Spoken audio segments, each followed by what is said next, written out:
देखिए प्रश्न देख रहे हैं आप लोग। ये क्षेत्रफल और आयतन पर आधारित प्रश्न है, ठीक है।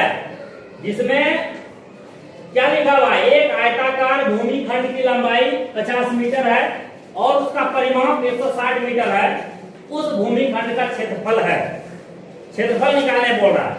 किसका क्षेत्रफल बोल रहा है निकालने? आयताकार भूमि खंड का। तो पहले हम समझ लेते हैं कुछ बेसिक चीजें, जैसे आयत। आयत होता क्या, ठीक है। आयत वह चतुर्भुज है, ठीक है, जिसकी आमने सामने की भुजाएं क्या होती है, बराबर होती है। और उसका प्रत्येक कोण जो होता है वो समकोण होता है, यानी कि 90 डिग्री का होता है। कितना डिग्री का होता है जी? 90। हाँ, मतलब 90 डिग्री का होता है। समकोण में क्या होता है जान रहे हैं? नहीं जानते हैं? नहीं। देखिए पहले समझिए। देखिए ये आपके सामने एक आयत बना रहे हैं, ठीक है। मान लीजिए ये आयत है, ये आयत है, ठीक है।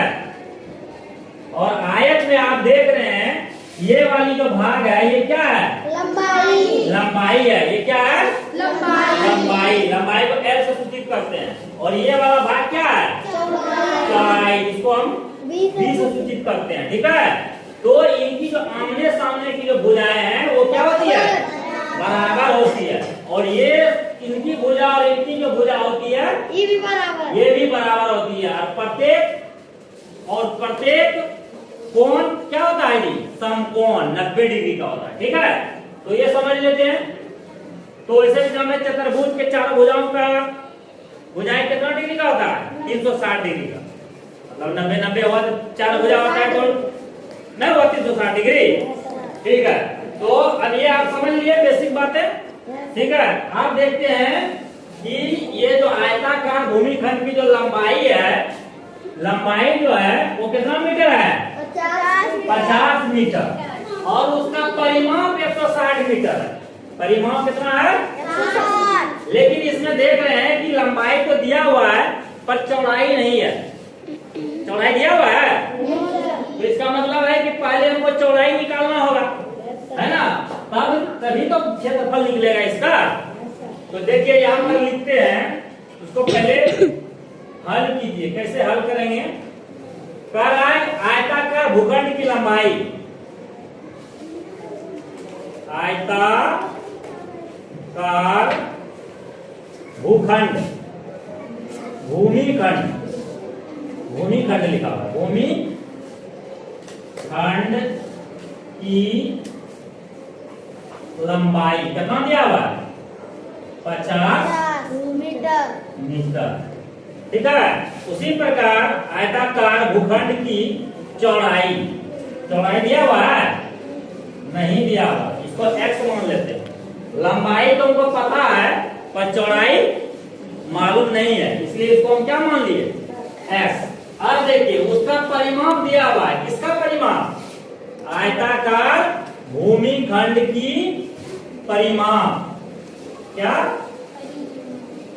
परिमाप? परिमाप दिया हुआ है। कितना दिया हुआ है? 160 मीटर परिमाप दिया हुआ है। लंबाई भी दिया हुआ है लेकिन चौड़ाई नहीं दिया हुआ है। तो आपको क्या करना है? चौड़ाई निकालना होगा। चौड़ाई क्या करना होगा? निकालना होगा। तो आप लोग जानते हैं आयत का परिमाप बराबर सूत्र क्या होता है?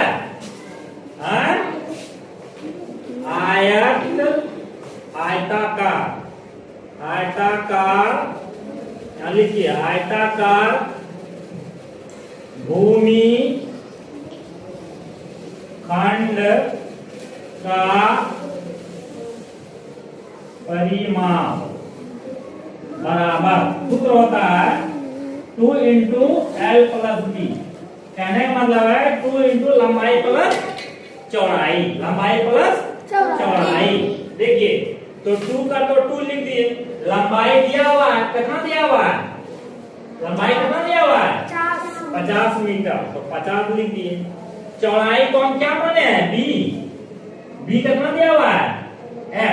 x माने है ना, इसके जगह क्या लिख देंगे? x बराबर परिमाप का वैल्यू कितना दिया हुआ है? 160। कितना दिया हुआ है? 160 लिख दिए। अब देखिए इसको सॉल्व करते हैं, कैसे होगा।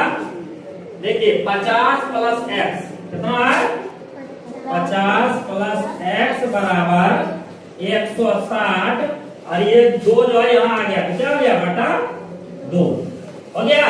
अब देखिए इसको कैंसिल करना है, क्या बार में कैंसिल होगा, 2 8 क्या होता है 16, और यहाँ 0 का 0, मतलब कितना हो गया 80।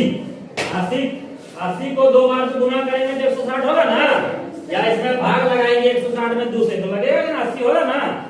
तो अब क्या होगा, अब क्या निकला, बराबर दीजिए यहाँ 50 प्लस एक्स बराबर 80, ठीक है, निकल गया।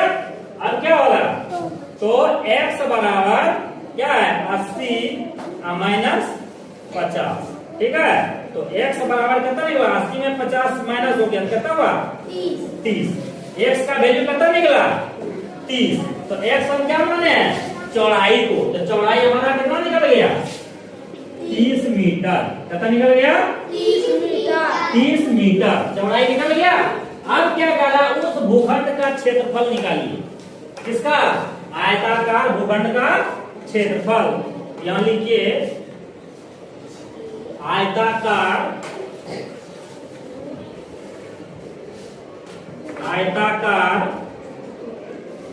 भूमिखंड, यही है ना, आयताकार भूमिखंड का क्षेत्रफल, मतलब आयत का क्षेत्रफल, ठीक है, आयत का क्षेत्रफल बोल रहा है। आयत का क्षेत्रफल क्या होता है, सूत्र लंबाई गुना चौड़ाई, क्या होता है ये, लंबाई गुना चौड़ाई। तो लंबाई कितना निकला हुआ है, लंबाई तो प्रश्न में ही दिया हुआ है, कितना हुआ है 50 मीटर, कितना है 50 मीटर, और चौड़ाई हमने निकाला जो तुरंत परिमाप दिया हुआ तो उससे चौड़ाई निकला था ना, कितना 30 मीटर, यहाँ 30 लिख देंगे, ठीक है। तो 50 और 30 को गुना करना है, तो बहुत आसान तरीका है गुना करने का, 3 को 5 से गुना कर दो, तो 5 दिया 15, 5 दिया 15 लिख दिए। अब उस पे 0 लगाना है, 1 0 इधर है, 1 0 इधर है, 1 0 ये और 1 0 ये, कितना हुआ 2 0, यहाँ 2 0 लगा देंगे, तो 2 0 लगा देंगे, ये गुना जब करेंगे तो हो जाएगा 1500। 1500 क्या निकला, वर्ग मीटर, क्या निकला वर्ग मीटर, क्या निकला वर्ग मीटर, यही निकला क्षेत्रफल, किसका, आयताकार भूमिखंड का क्षेत्रफल, कह रहा था ना, भूमिखंड का क्षेत्रफल निकालने के लिए कितना निकला 1500। ऑप्शन में कहीं है 150, 300, 750, 1500, देखिए है ना ऑप्शन, 4 नंबर ऑप्शन में, यही हो गया आंसर। इसी तरह प्रश्न को सॉल्व करना है, ठीक है, कोई दिक्कत